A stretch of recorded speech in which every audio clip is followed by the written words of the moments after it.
당신은 지금 어떤 음식을 떠올리고 계신가요? 화려한 접시 위에 예술처럼 담긴 요리일까요? 아니면 누군가의 손때 묻은 식탁에서 김이 모락모락 피어오르던 그 한 끼일까요? 서울 강남구 청담동 한복판에 레스토랑 하나가 있었습니다. 이름은 라메종 블루, 파란 집이라는 뜻이었죠. 3년 전 오픈했을 때는 예약이 석 달씩 밀리는 곳이었습니다. 젊은 셰프 이준혁, 32살의 나이에 프랑스 미슐랭 레스토랑에서 돌아온 촉망받는 요리사였죠. 그의 요리는 예술이었습니다. 한 접시에 20가지 기법이 들어가고 하나의 소스를 만드는데 이틀이 걸리기도 했어요. 손님들은 감탄했습니다. 사진을 찍고 SNS에 올리며 최고의 파인다이닝이라고 칭찬했죠. 하지만 지금 그 레스토랑은 텅 비어 있었습니다. 오후 6시, 저녁 영업시간인데도 예약은 단 3팀뿐이었어요. 준혁은 주방 한 구석에 앉아 통장을 들여다보고 있었습니다. 잔액 230만 원. 다음 주 직원 월급도 못 주는 금액이었죠. 임대료는 한 달 밀렸고 식자재 업체는 외상을 거부했습니다. 무엇이 문제였을까요? 음식 맛이 없어서? 아니었어요. 서비스가 나빠서? 그것도 아니었습니다. 준혁은 알고 있었어요. 자신의 요리가 완벽하다는 것을요.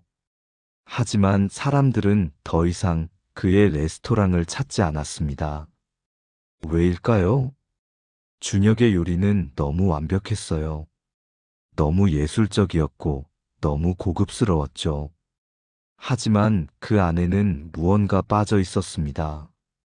바로 따뜻함이었어요. 진심이었고 사람 냄새였습니다.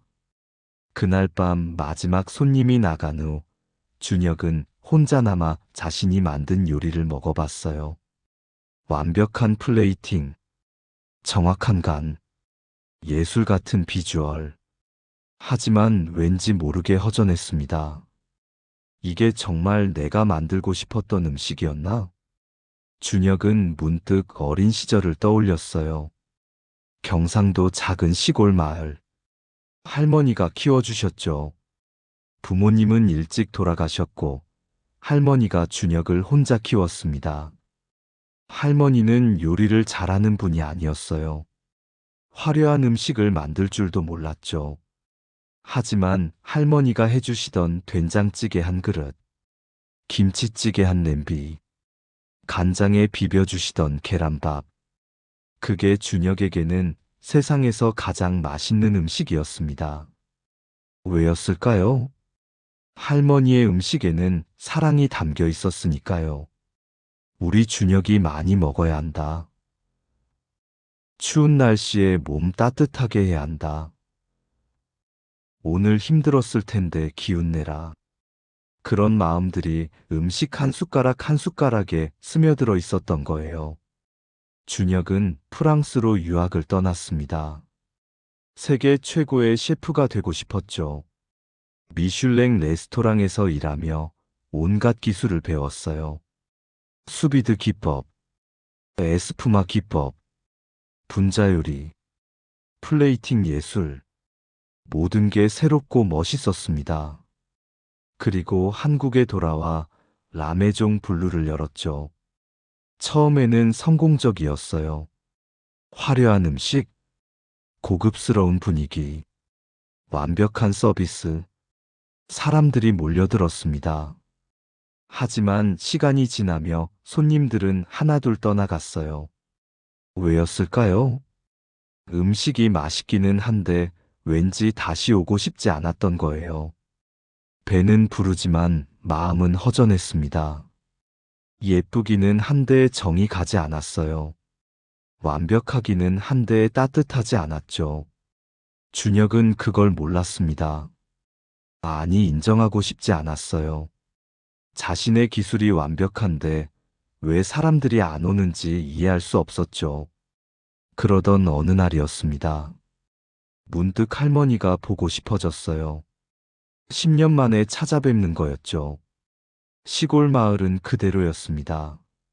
할머니 댁도 그대로였어요. 85살의 할머니는 여전히 부엌에 계셨습니다. 주녀가 왔나?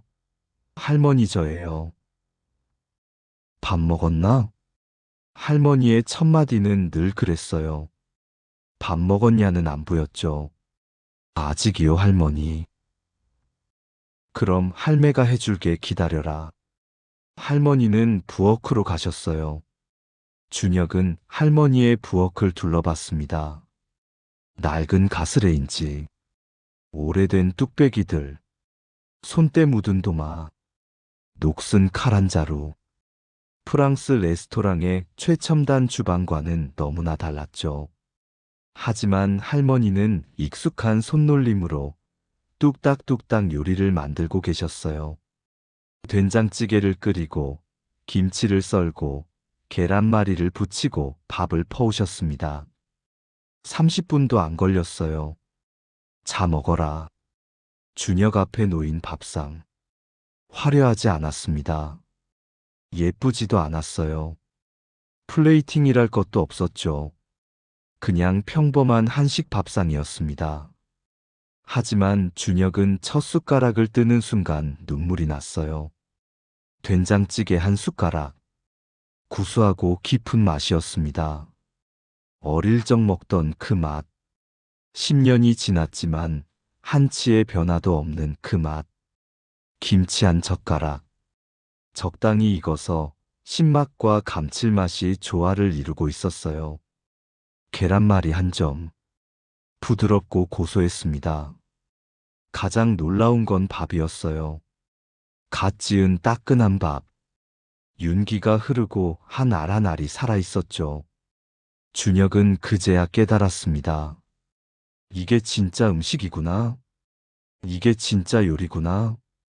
화려한 기술도 멋진 플레이팅도 고급 식재료도 아니었어요. 바로 정성이었습니다. 진심이었고 사랑이었죠. 할머니 이 맛 어떻게 내세요?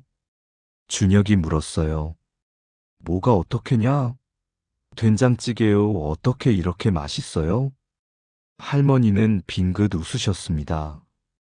특별한 거 없다. 그냥 정성껏 만들면 되는 거지. 정성이요?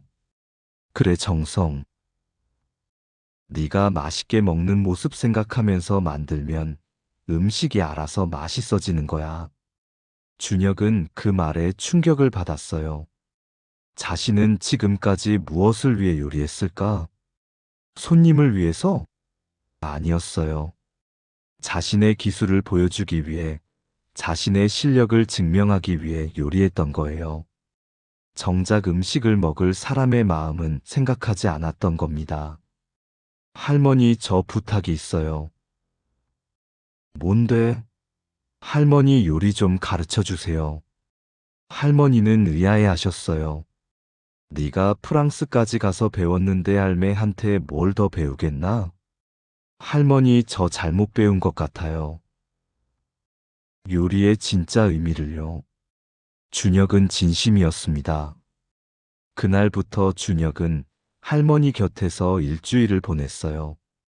할머니의 하루는 새벽에 시작됐습니다. 5시에 일어나 뒷마당 텃밭으로 가셨죠. 오늘은 상추가 좋네. 호박도 따야겠다. 고추는 내일 따자. 직접 키운 채소들을 정성스레 수확하셨어요. 그리고 된장을 보러 가셨습니다. 뒤편 장독대. 수십 년 된 장독들이 줄지어 있었어요. 이 된장은 3년 묵은 거다. 이건 5년 된 거고. 용도에 따라 다르게 쓴단다. 할머니는 장독 뚜껑을 열고 된장 냄새를 맡으셨어요. 오늘은 이 된장으로 찌개를 끓여야겠다.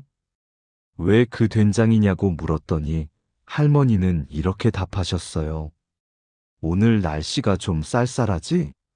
이럴 땐 깊은 맛이 나는 된장이 좋아. 몸이 따뜻해지거든.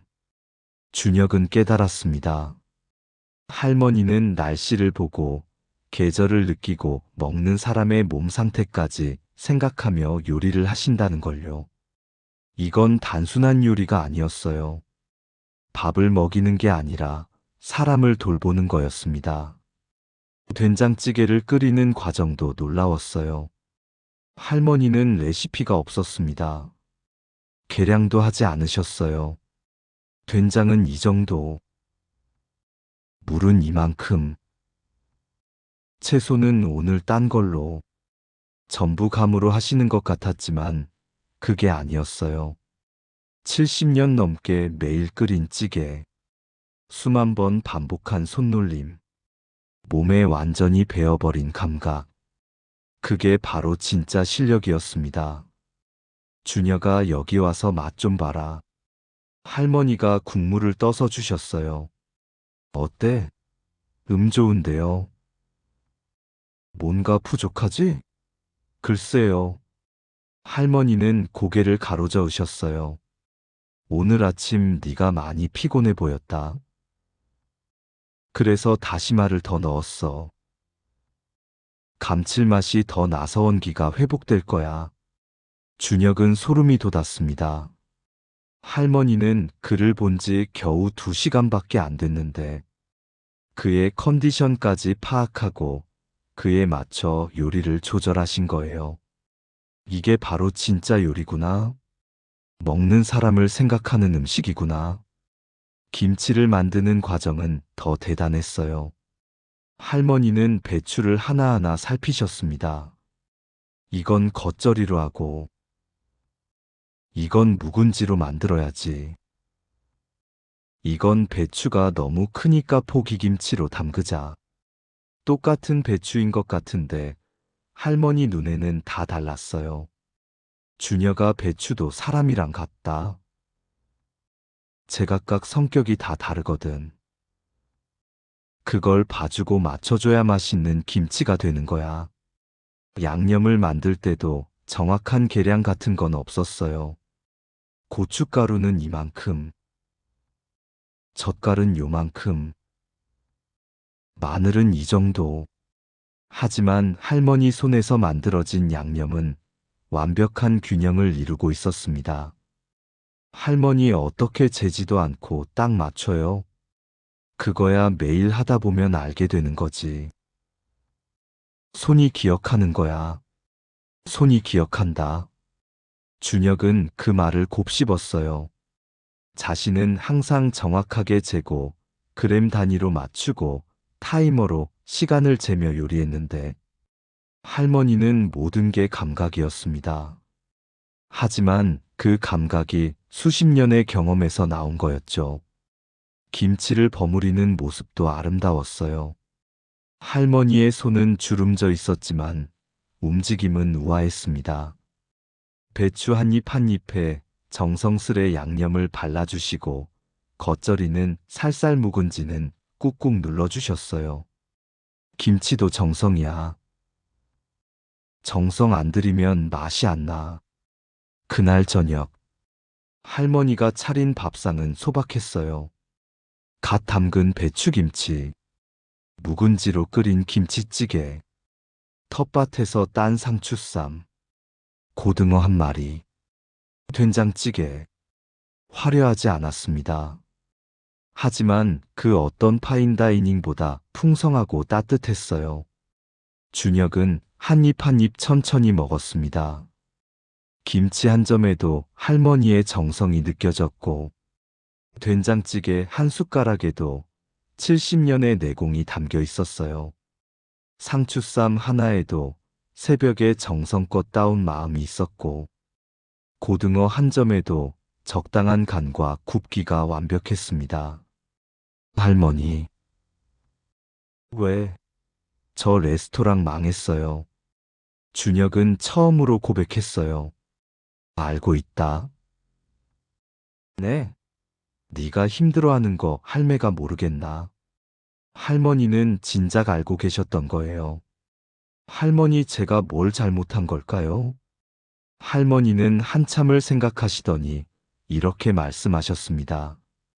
준혁아, 요리는 기술이 아니란다. 요리는 마음이야. 마음이요? 그래, 마음. 네가 누구를 위해 밥을 짓는지, 그 사람이 무엇을 원하는지, 어떤 기분으로 먹을지, 그걸 생각하는 게 요리야. 준혁은 고개를 숙였어요. 자신은 그동안 손님의 마음을 생각한 적이 없었습니다. 그저 화려한 요리로 감탄을 받고 싶었을 뿐이었죠. 할머니. 네, 저 다시 시작해도 될까요? 할머니는 준혁의 손을 잡으셨어요. 늦은 건 없다. 지금부터 제대로 하면 되는 거지.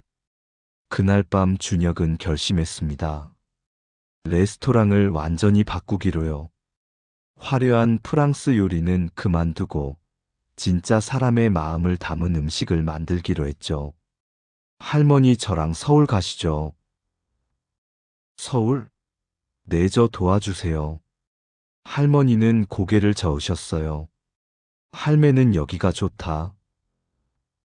그럼 레시피라도 알려주세요. 레시피는 없어. 그냥 마음을 담으면 되는 거야. 하지만 준혁은 알았어요. 할머니의 요리에는 수십 년의 비법이 숨어 있다는 걸요. 할머니, 일주일만 더 있다가도 될까요? 그래라, 원하는 대로 해라. 준혁은 그날부터 할머니의 모든 요리를 기록했습니다. 몇 년 된 된장을 쓰는지, 어떤 배추를 고르는지, 양념 비율은 어떻게 되는지, 불 조절은 어떻게 하는지, 하나하나 세심하게 관찰하고 노트에 적어 나갔어요. 하지만 가장 중요한 건 기록할 수 없는 것들이었습니다. 할머니가 요리하실 때의 그 따뜻한 눈빛, 음식 먹는 사람을 생각하는 그 진심 어린 마음, 오랜 시간 쌓아온 깊은 내공과 감각, 이런 건 글로 쓸 수 없는 것들이었어요. 일주일 후, 준혁은 서울로 돌아왔습니다. 레스토랑은 여전히 텅 비어 있었어요. 직원들은 불안해하고 있었죠. 셰프님, 우리 정말 괜찮은 거죠? 월급은 받을 수 있는 거죠? 준혁은 직원들을 모았습니다. 여러분, 우리 레스토랑을 바꾸려고 합니다. 다들 놀란 표정이었어요. 바꾼다니요? 프랑스 요리 안 하시는 거예요? 아니, 하긴 하는데. 방식을 바꿀 겁니다. 준혁은 할머니에게 배운 것들을 하나하나 설명했어요. 화려한 기술보다는 정성을, 비싼 식재료보다는 신선한 재료를, 멋진 플레이팅보다는 따뜻한 마음을. 직원들은 의아해했습니다. 그게 파인다이닝이랑 무슨 상관이에요? 손님들이 그런 걸 원할까요? 준혁은 확신에 차서 말했어요. 사람들이 진짜 원하는 건 화려한 음식이 아닙니다. 마음을 울리는 음식이에요. 그날부터 레스토랑은 완전히 바뀌었습니다. 메뉴판을 새로 만들었어요. 라비올리 위드 트러플, 푸아그라 테린, 랍스터 비스크, 이런 화려한 이름들은 사라졌습니다. 대신 이런 메뉴가 생겼죠. 할머니의 된장찌개, 70년 비법 배추김치, 텃밭 채소 쌈밥 정식, 고등어 구이 정성 한상. 직원들은 걱정했어요. 이런 메뉴로 손님이 올까요? 파인다이닝 가격을 받을 수 있을까요? 하지만 준혁은 흔들리지 않았습니다. 음식의 가치는 재료값이 아닙니다. 정성의 값이에요. 식재료 공급처도 바꿨어요. 비싼 수입 식재료 대신 할머니처럼 직접 농가를 찾아다녔습니다.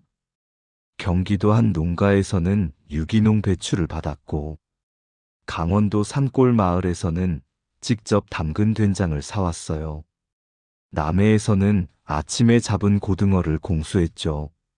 모든 식재료에 이야기가 있었습니다.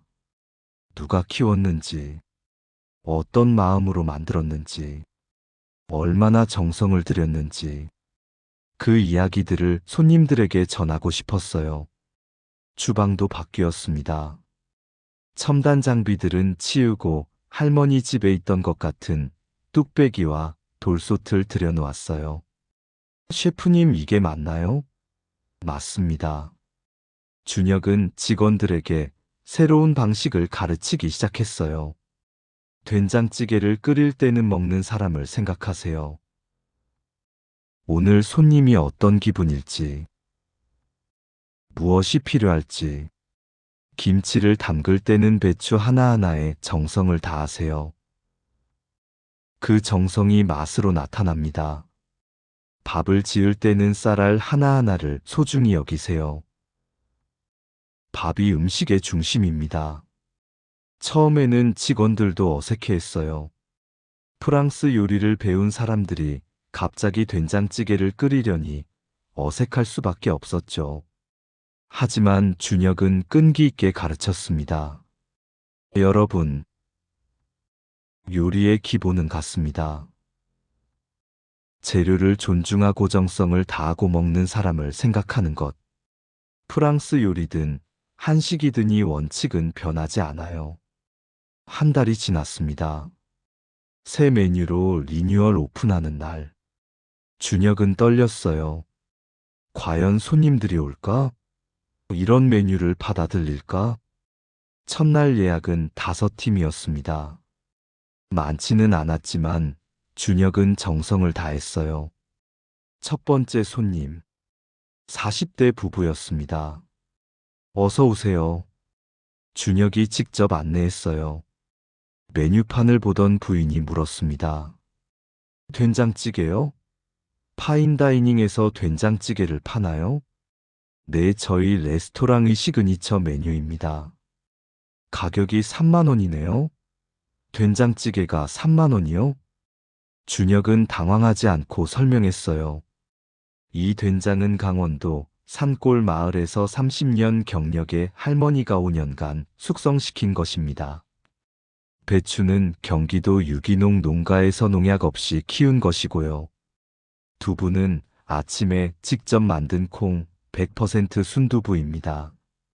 무엇보다 70년 경력 의제 할머니 비법 레시피로 정성껏 만든 음식입니다. 부부는 고개를 끄덕였어요. 한번 먹어볼까요? 잠시 후 준혁이 직접 음식을 가져왔습니다. 뚝배기에 담긴 된장찌개. 김이 모락모락 피어올랐어요. 돌솥에 담긴 밥. 윤기가 흐르고 있었죠. 작은 접시에 담긴 김치와 나물들. 하나하나 정성스러웠습니다. 부인이 먼저 한 숟가락 떠서 입에 넣었어요. 그리고 눈이 커졌습니다. 이게, 남편도 맛을 봤어요. 두 사람은 말없이 계속 먹기 시작했습니다. 준혁은 조심스럽게 물었어요. 어떠신가요? 부인이 눈물을 닦으며 말했습니다. 이거, 저희 할머니가 해주시던 맛이에요. 남편도 고개를 끄덕였어요. 맞아요. 어릴 때 먹던 그 맛. 오랜만에 느껴보네요. 부인이 말을 이었습니다. 요즘 바쁘게 살면서 이런 음식 먹어본 게 언제였나 싶어요. 외식한다고 하면 뷔페 가거나 양식 먹거나. 근데 이렇게 정성스런 한 끼를 먹으니까 마음이 따뜻해지네요. 준혁은 가슴이 벅차올랐어요. 이거였구나. 내가 만들고 싶었던 게. 그날 5팀의 손님 모두 비슷한 반응이었습니다. 음식 맛에 감동하고 정성에 놀라고 따뜻함에 마음이 울었어요. 다음에 또 올게요. 지인들한테 꼭 추천할게요. 정말 오랜만에 제대로 된 음식 먹었어요. 손님들의 반응은 뜨거웠습니다. 그리고 그들은 SNS에 글을 올렸어요. 화려한 음식 사진이 아니었습니다. 대신 진솔한 후기였죠. 오랜만에 마음이 따뜻해지는 음식을 먹었다. 할머니 생각이 났다. 정성이 느껴지는 한 끼였다. 이런 후기들이 하나 둘 쌓이기 시작했어요. 일주일 후 예약이 조금씩 늘어났습니다. 10팀, 15팀, 20팀.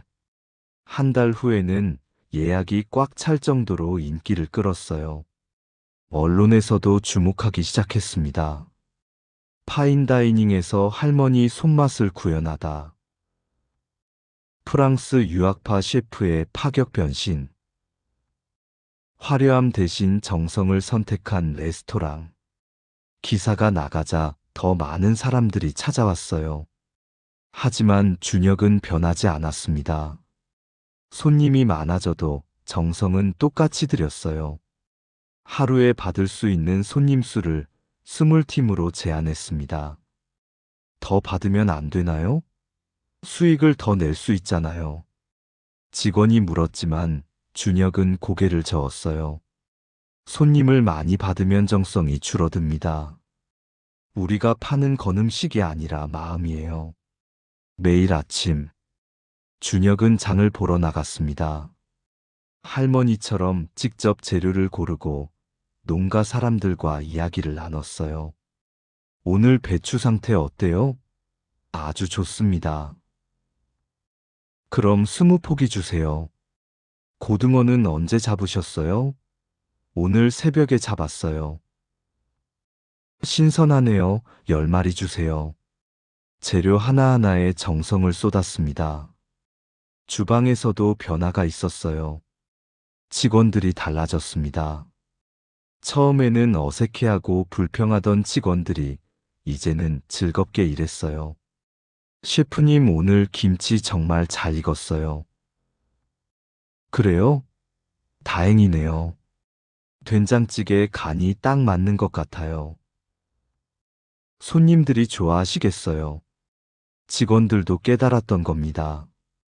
화려한 기술을 뽐내는 것보다 정성을 다하는 게 더 보람 있다는 걸요.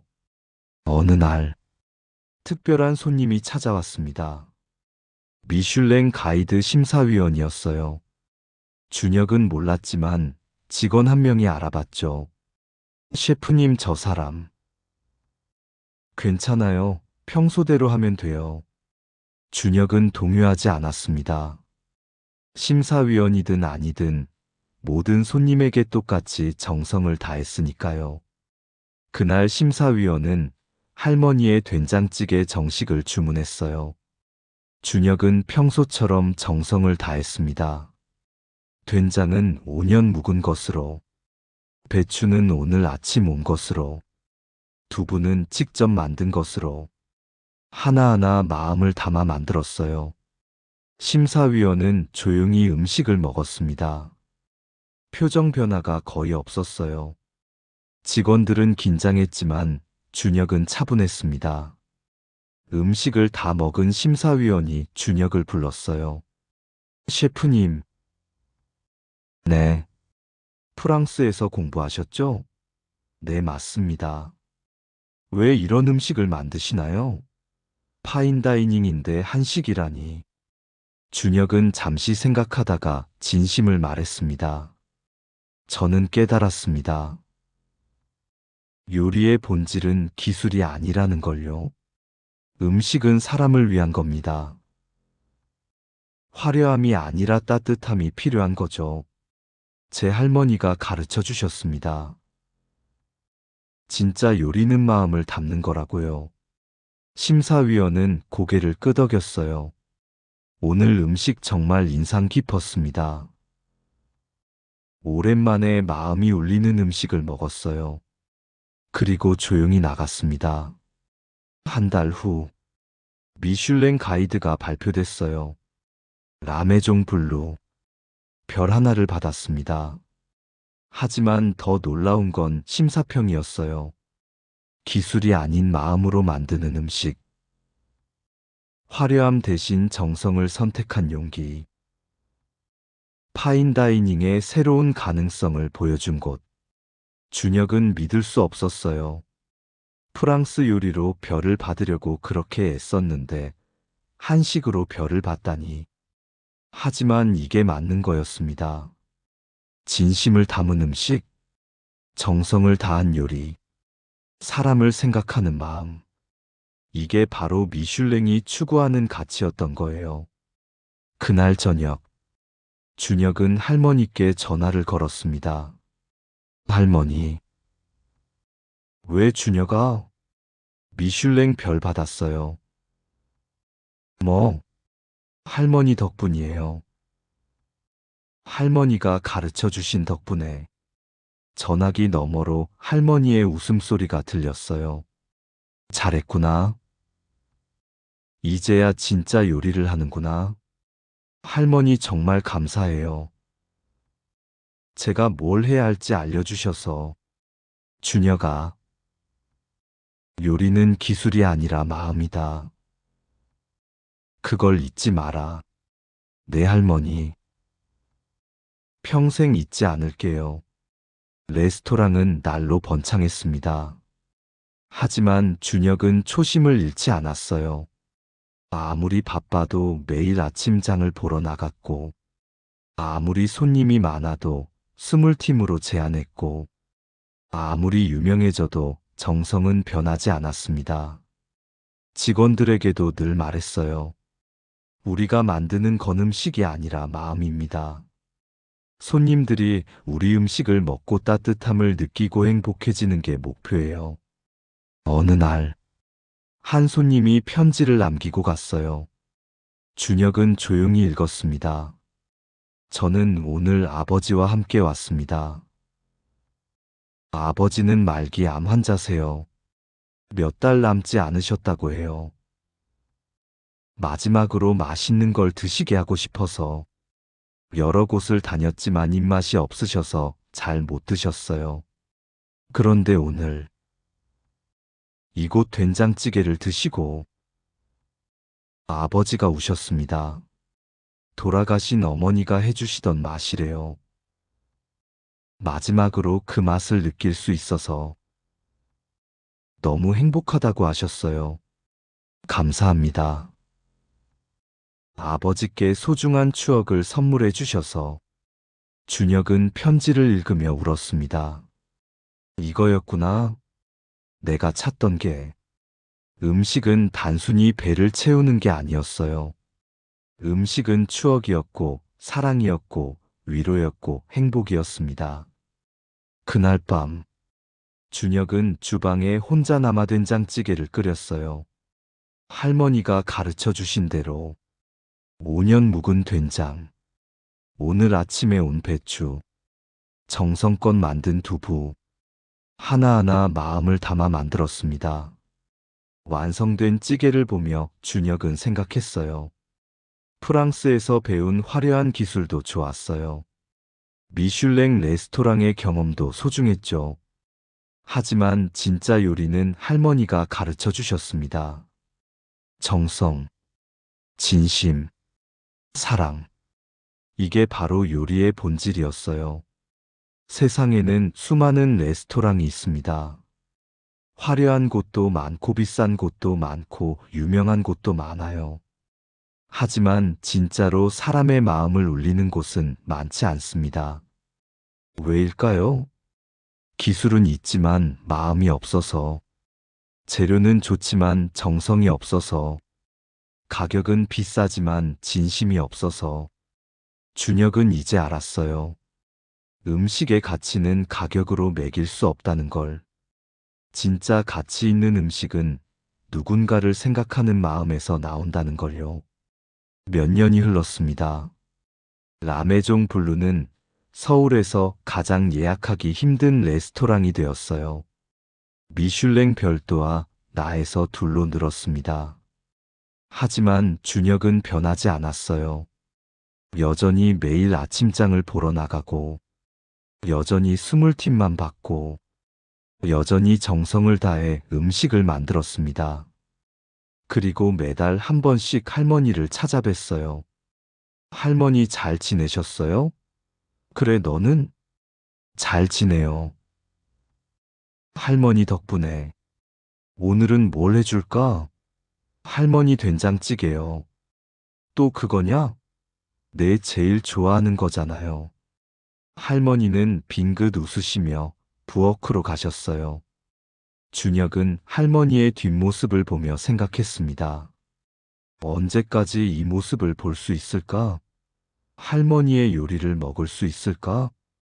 그래서 더 자주 찾아뵙고 더 많이 배우고 더 오래 기억하고 싶었어요. 어느 날, 준혁은 새로운 결심을 했습니다. 할머니의 요리책을 만들기로요. 70년 넘게 쌓아온 할머니의 요리 비법을 책으로 남기고 싶었죠. 하지만 할머니는 반대하셨어요. 책은 무슨, 그냥 마음대로 하면 되는 거지. 할머니 후대에 남겨야죠. 이렇게 좋은 비법을. 비법은 없다. 정성이 비법이야. 준혁은 알았어요. 할머니 말씀이 맞다는 걸. 아무리 레시피를 적어도 할머니의 마음은 담을 수 없다는 걸요. 그래도 준혁은 기록했습니다. 할머니의 손놀림, 재료 고르는 법, 불 조절하는 법, 간 맞추는 법. 하나하나 동영상으로 찍고 사진으로 남기고 글로 적었어요. 그리고 가장 중요한 걸 적었습니다. 요리는 기술이 아니라 마음이다. 정성을 다하면 음식이 알아서 맛있어진다. 먹는 사람을 생각하는 게 가장 중요하다. 할머니의 철학이었어요. 1년 후, 책이 완성됐습니다. 제목은 간단했어요. 할머니의 밥상. 화려한 요리책이 아니었습니다. 기술을 설명하는 책도 아니었어요. 그냥 할머니가 70년 넘게 밥을 지으며 느낀 것들을 담은 책이었죠. 출간하자마자 베스트셀러가 됐어요. 사람들은 궁금했던 겁니다. 미슐랭 셰프를 변화시킨 할머니의 비법이 뭔지. 하지만 책을 읽고 나면 모두 깨달았어요. 특별한 비법 같은 건 없다는 걸. 그저 정성과 마음이 전부라는 걸요. 그리고 많은 사람들이 변하기 시작했습니다. 집에서 밥을 해먹기 시작했고, 가족을 위해 정성껏 요리했고, 음식의 진짜 의미를 생각하게 됐어요. 준혁의 레스토랑에는 더 많은 사람들이 찾아왔습니다. 하지만 여전히 20팀만 받았어요. 손님을 더 받으면 돈을 더 벌 수 있잖아요. 직원이 말했지만 준혁은 고개를 저었습니다. 돈보다 중요한 게 있어요. 정성이에요. 20팀에게 완벽한 정성을 다하는 계백팀에게 대충 주는 것보다 낫습니다. 이게 바로 준혁의 철학이었어요. 할머니에게 배운 것이었죠. 양보다 질, 속도보다 정성, 화려함보다 진심. 어느 추석 연휴, 준혁은 할머니 댁에 갔어요. 오랜만에 온 가족이 모였습니다. 할머니는 큰 상을 차리셨어요. 전, 나물, 갈비찜, 잡채, 송편, 하나하나 정성스러웠습니다. 준혁은 음식을 먹으며 눈물이 날 것 같았어요. 이 맛, 이 따뜻함, 이 정성, 이게 바로 음식의 본질이구나. 식사 후, 준혁은 할머니와 단둘이 앉아 있었어요. 할머니, 왜 제가 요리사가 된 이유 아세요? 글쎄다. 할머니 음식이 너무 맛있어서요. 그래서 저도 할머니처럼 사람을 행복하게 만드는 요리사가 되고 싶었어요. 할머니는 준혁의 손을 잡으셨어요. 준혁아, 넌 이미 훌륭한 요리사야. 기술도 좋고 마음도 바르고 정성도 다하잖니. 이제 할매는 걱정 없다. 네가 할매 뜻을 잘 이어갈 거라고 믿거든. 준혁은 고개를 숙였어요. 할머니의 말씀이 너무 무겁게 느껴졌습니다. 과연 자신이 할머니의 뜻을 제대로 이어갈 수 있을까? 하지만 준혁은 다짐했어요. 평생 잊지 않겠다고. 할머니가 가르쳐 준 것들을. 요리는 기술이 아니라 마음이라는 것. 정성을 다하면 음식이 맛있어진다는 것. 먹는 사람을 생각하는 게 제일 중요하다는 것. 이 모든 걸 평생 실천하며 살겠다고요. 지금도 라메종 블루는 변함없이 운영되고 있습니다. 매일 20팀의 손님만 받고 매일 정성을 다해 음식을 만들고 매일 할머니의 가르침을 실천합니다. 그곳을 찾는 사람들은 단순히 음식을 먹으러 오는 게 아니에요. 따뜻함을 느끼러 오고 추억을 떠올리러 오고 마음의 위로를 받으러 옵니다. 음식이란 무엇일까요? 단순히 배를 채우는 것? 영양을 섭취하는 것? 아니에요. 음식은 사랑입니다. 음식은 추억입니다. 음식은 위로입니다. 음식은 행복입니다. 누군가를 생각하며 만든 음식, 정성을 다해 준비한 한 끼, 마음을 담아 차린 밥상. 이런 것들이 진짜 가치 있는 음식이에요. 여러분은 요즘 어떤 음식을 드시나요? 빠르고 편리한 음식인가요? 화려하고 비싼 음식인가요? 아니면 누군가의 정성이 담긴 음식인가요? 한번 생각해 보세요.